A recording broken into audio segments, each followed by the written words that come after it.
प्रदेश के गांव, गरीब, किसान और युवा की जो ज्ञान की बात हुई पिछले बजट में, क्या वो इस बार रहेगी?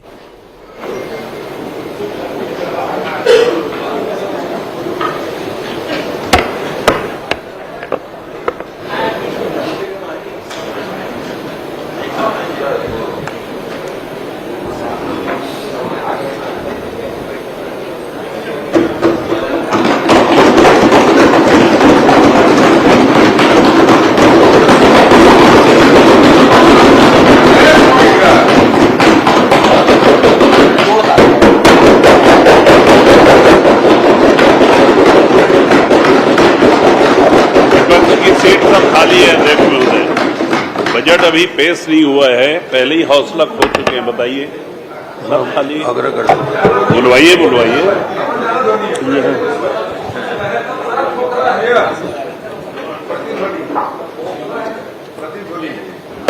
श्री चौधरी वित्त मंत्री वित्तीय वर्ष 2025-26 के आय व्यय का उपस्थापन करेंगे। माननीय चौधरी जी।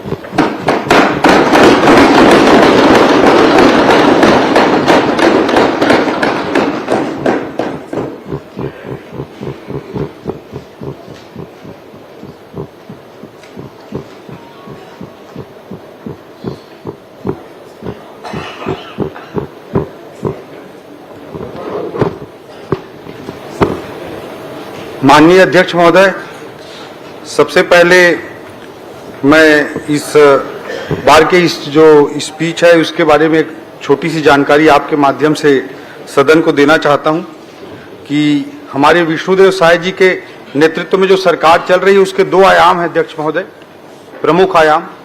एक अच्छी नीयत और दूसरी कर्मठता। उसी कर्मठता से प्रेरित होकर अध्यक्ष महोदय इस बार का बजट भाषण मैंने खुद अपने हाथ से, अपने हैंडराइटिंग से लिखा है और उसी की प्रतिलिपि सभी सम्मानित सदस्यों को उपलब्ध कराई है, मेरी हैंडराइटिंग वाली प्रति। अध्यक्ष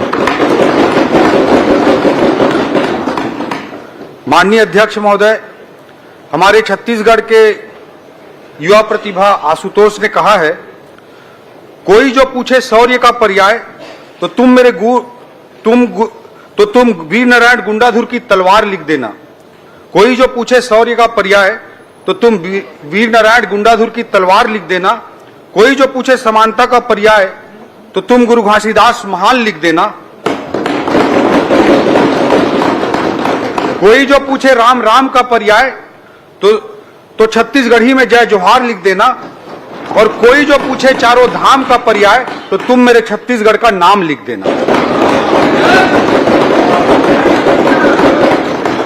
अध्यक्ष महोदय, इसी छत्तीसगढ़ की भूमि में आधुनिक भारत के सांस्कृतिक अग्रदूत स्वामी विवेकानंद जी ने कलकत्ता के बाद अपना सर्वाधिक समय व्यतीत किया।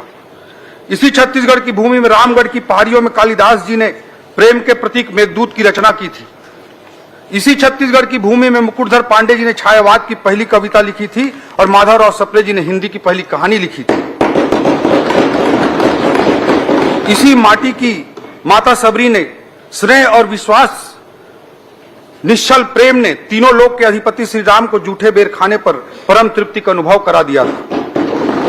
मैं अपने ऐसे छत्तीसगढ़ की माटी को सबसे पहले प्रणाम करता हूं और इस महान छत्तीसगढ़ की 3 करोड़ महान जनता को भी नतमस्तक होकर राम राम करता हूं, जय जोहार करता हूं।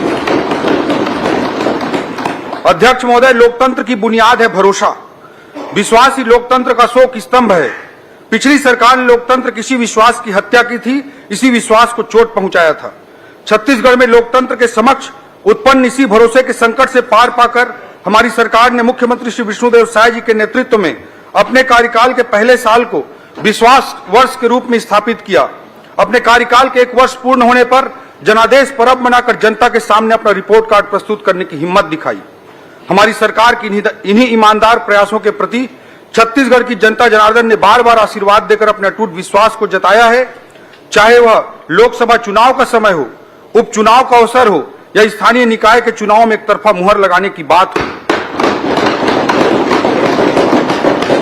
छत्तीसगढ़ की जनता ने सारे रिकॉर्ड तोड़ दिए। अध्यक्ष महोदय, 10 में से 10 नगर निगमों में एक तरफा जीत दिलाई। ईवीएम का बहाना बनाने वालों को मुहर लगाकर भी इस बार जनता ने जवाब दे दिया अध्यक्ष। वहीं दूसरी ओर पूरे देश की जनता को भी मैं धन्यवाद देना चाहूंगा, जिन्होंने नरेंद्र मोदी जी के प्रभावशाली और सशक्त नेतृत्व को अपना अटूट विश्वास रूपी आशीर्वाद प्रदान किया है।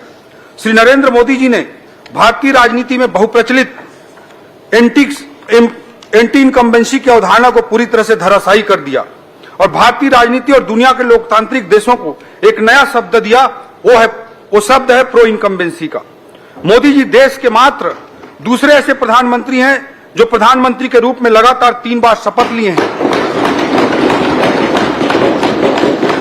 2001 के बाद लगातार 24 वर्षों तक या तो वे राज्य के प्रमुख अर्थात मुख्यमंत्री रहे हैं या राष्ट्र के प्रमुख अर्थात प्रधानमंत्री के पद पर लगातार बने हुए हैं। 24 साल का समय हो गया अध्यक्ष महोदय। इसके अलावा हाल ही में हरियाणा, महाराष्ट्र एवं दिल्ली की सफलताएं मोदी जी के प्रति भारत के विभिन्न क्षेत्रों की जनता द्वारा प्रकट किए गए अटूट विश्वास की कहानी को लगातार दोहरा रहे हैं। इन दोनों इंजनों के बल पर विकसित भारत और विकसित छत्तीसगढ़ के लिए चल रहे विकास की गाड़ी को हाल के स्थानीय चुनावों में छत्तीसगढ़ में तीसरा इंजन मिल गया है और यह गाड़ी अब और तेज गति से दौड़ने को तैयार है। अध्यक्ष महोदय, हमारे छत्तीसगढ़ के जीवन काल की दृष्टि से यह वर्ष अत्यंत महत्वपूर्ण है। हमारा राज्य अपनी रजत जयंती वर्ष मना रहा है। सन 2000 में जन्म के बाद हमारा छत्तीसगढ़ युवावस्था में पहुंच गया है। 25 वर्ष की आयु किसी व्यक्ति, संस्था या